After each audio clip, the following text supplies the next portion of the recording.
Welcome back. It's your boy Fresh. And I'm Mary, and we are a Co-ople of nerds. And today we are going to be showing you the spooky things that we've done in October in preparation for Halloween. Spooky face.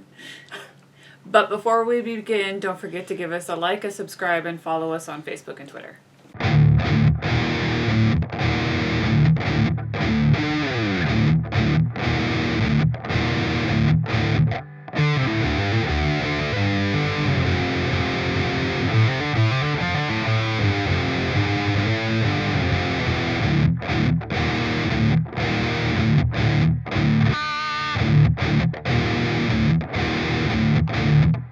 That's right. So, typically during October, we obviously celebrate Halloween, but we celebrate Halloween the entire month of October. So we try to cram in extra spooky stuff.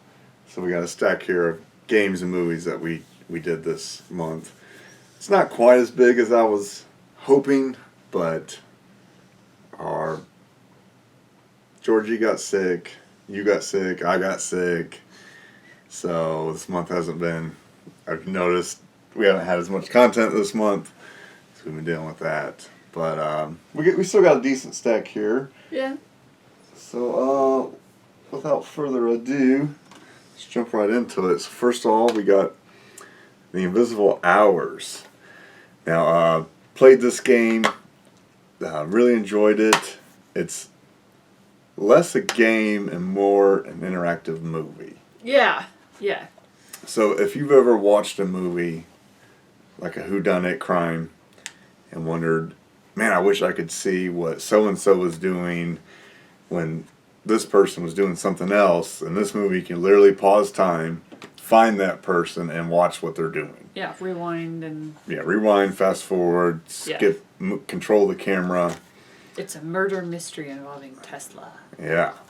So, it was a lot of fun. It's just a one-shot, because once you know the story, it's... You know right. Who did it. So we'll probably flip that one, but I really enjoyed my time with it. Yeah, that one's fun.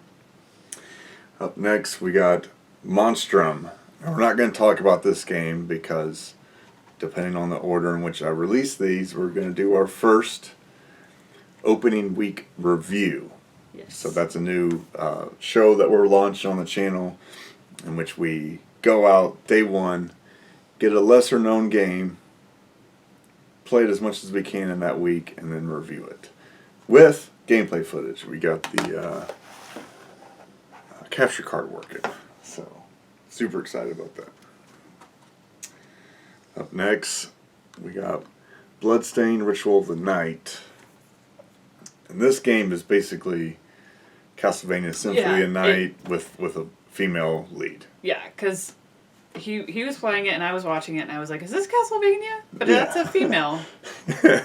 It looks so much the same. Yeah, it is. It's beautiful. It's got some of those crazy Japanese characters where like a life-size cat with devil horns pops up randomly.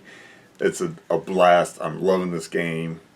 I will eventually beat it, but it'll take some time because it's a big game. I mean, it's the typical Castle, or what do they call it, Metroidvania games where you're going back and forth, finding new things. You unlock new powers to access different levels of the castle or village or whatever side you're on. But that was an awesome game. I'm super excited to play that one again.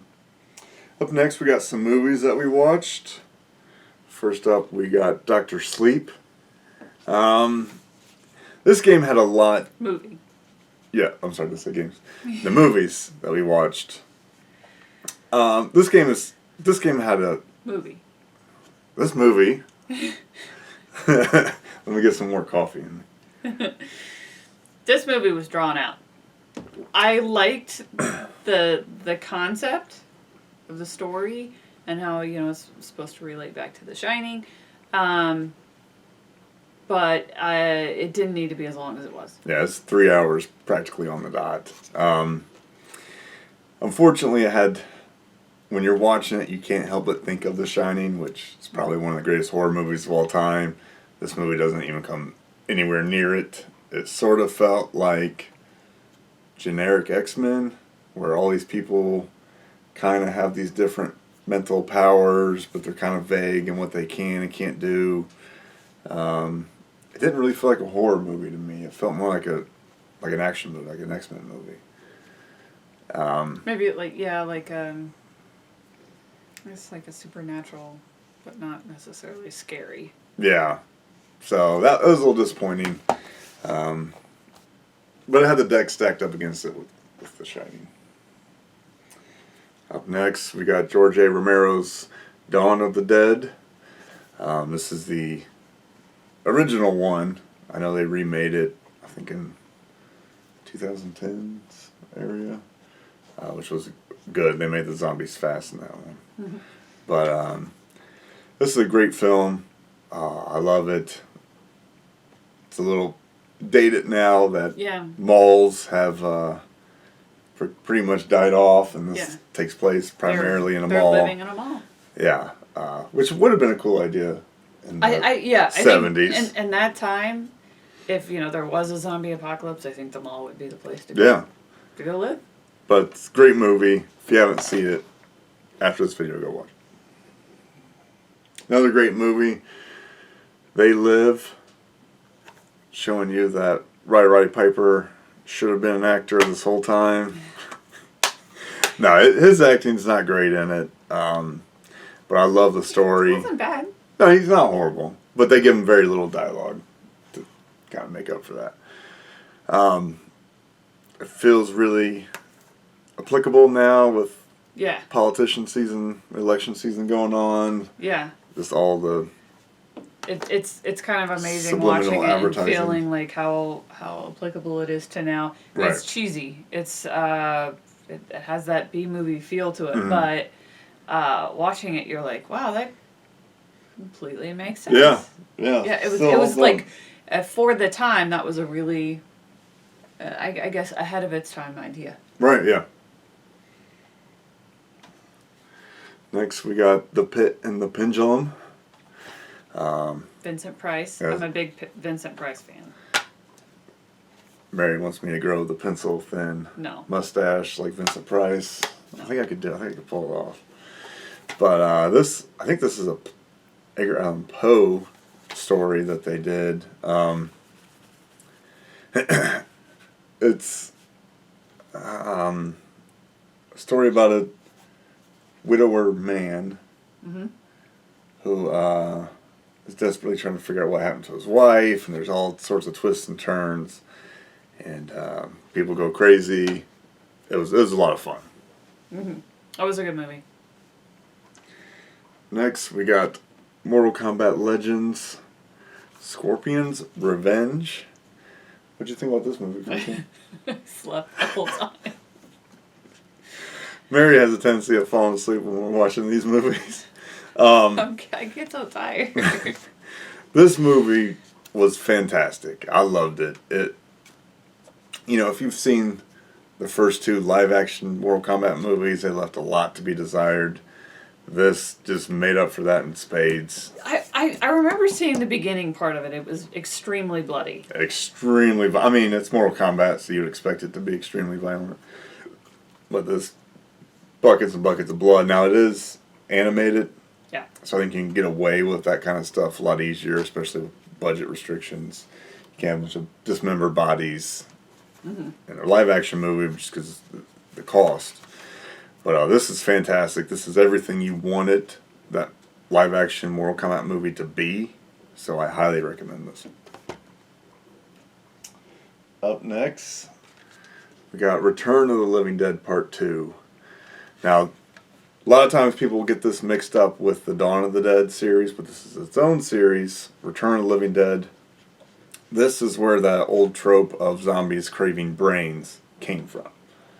Now, this is the second movie.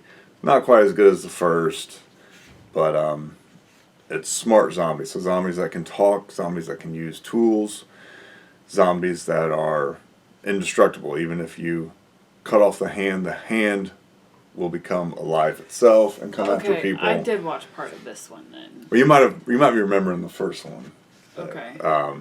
because like I said, they are very similar movies. They find a zombie. Brains. Yeah, they find a zombie in a container. Dumb people open it up. I think in this one it's kids. I think the first one it's dumb adults. But still, there's a lot of humor in it. So it is almost more of a horror comedy. Kind of on that fringe. Mm-hmm. It's a great series. This one isn't the strongest outing. I think the first one's better.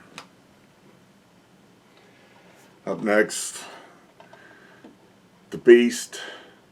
Our 3-year-old daughter is all about Santa Claus. Yes. And it's not, I'm not ready to start Christmas movies yet. So we settled on The Nightmare Before Christmas. She watches it every day. Yep. To see she calls it the Scary Santa movie. Scary Santa. Now this to me always felt more like a Christmas movie than a Halloween movie. But you could argue either way. It's one of my favorite movies of all time. I love the soundtrack. I love the remix soundtrack that's got like Marilyn Manson and I think Fall Out Boy and Korn does some songs for it. It's great. If you haven't seen that, you don't belong on the internet. Finally, the last movie, It Chapter 2. We saw the first It movie, well, I guess the first remake It movie a while ago. And we kind of sat on this one, and that's probably for the best. I mean, I enjoyed this one, but it wasn't nearly as scary as the first one. It wasn't as scary as the first one, and I felt, especially at the end, it was really drawn out. Yeah. Like, they could have just cut that in half. Yeah. I still thought it was really scary, though. Yeah. Oh, well, you're scared of clowns, so... I am terrified of clowns. That helps. I mean, this one is one I'll hang on to, whereas Dr. Sleep I probably won't. Because I do still love it, and it's like those two movies, It Chapter 1 and It Chapter 2, flowed together way better than The Shining and Dr. Sleep. Mm-hmm. So I'll still hang on to it. Did you prefer the new version of it or the original? From the 80s, I think. Well, I mean, I would say the original. Like the original? Yeah. I think I like the original's Chapter 2 better, but the new Chapter 1 better. Yeah. If that makes sense. But, yeah. Pretty scary. And then I cheated on Mary. I played a game with a beautiful woman with curly hair and a smile that can light up the room. Our 3-year-old daughter. We played King of Tokyo. I had to make all of the decisions for her, but she got to roll the dice. Which I'm sure she'll love. Yeah. You know, like when you have a dice and you'll kind of jiggle it in your hand and then throw it. She's gripping it and still does the shake, even though the dice doesn't move at all, and then throws it. We went 1-1, so she beat me once, I beat her once. It's a great game in the Godzilla King Kong theme where... It's a nice dice roller. Yeah, I think, is it 2 to 5? It's like Yahtzee. 2 to 6. Yeah, so it's Yahtzee with kaiju monsters trying to take over Tokyo. Yep. And lastly, we got Ghost Fighting Treasure Hunters. This is a game we picked up at Gen Con. I think that was, 2 years ago? Yeah. That was 2 in Gen Cons ago. 2018. It kind of has that pandemic engine where if you leave a problem alone for too long, it'll eventually beat you. We did end up losing this. I thought we were doing really well, but then you got to get these gems out of the house. And we only had 1 gem left. Yeah, I think we should have close. fought more ghosts instead of take more gems out. I think that was our mistake, but it's a lot of fun. It's I it's like spooky that. without being too like grotesque or violent, so I think it's fine for kids. It's lighthearted and fun because it is kids. It's kids Yeah. going into a haunted house and trying to get these gems while also clearing out the ghosts. So Right. Yeah. All right. So, which was your favorite board game of these two? Which one do you like better? Which one do I like better? Uh-huh. I like the mechanism of the ghost fighting treasure hunters, which is like along the lines of the pandemic. That's probably one of my favorite types of games. So I'm going to go with the other one, King of Tokyo, just because it's different enough. You know, we don't really play Yahtzee. Mm-hmm. So, all right, which was your favorite movie? Or the ones you remember watching? I'm gonna go with The Pit and the Pendulum. Pit and the Pendulum. That was Telling good. you, need to grow that thin mustache. For me, it probably would have been Nightmare Before Christmas, but the Beast is kind of breaking me down on that. Watching it every single day. Every single day. I think I got to go Dawn of the Dead. It's fantastic. Seeing what they could have done in the 70s with practical effects. I love practical effects, so. And the guy who did the practical effects is also in the motorcycle gang that comes to visit. So that's fun. Oh yeah, I remember that. Which game was your favorite? I really liked watching you play The Invisible Hours. Yeah, Invisible Hours. That's fun. Me, it's no contest. It's Bloodstained. You might actually like that one. I've watched you play it. Yeah. That's our Halloween. Let us know in the comments below what you did for Halloween. And what you think of any of these games or movies. Yeah, if you have something better. Yeah. We'll see you next time. Thanks, guys. Bye-bye. Bye.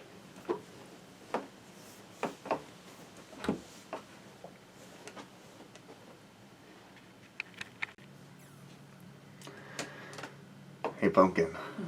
What's your favorite thing about Halloween? Candy. Pumpkin pie? Although I guess that's really more of Thanksgiving. Thanksgiving. Yeah. More Thanksgiving. But we had the pumpkins, and so I made pumpkin pie, Right.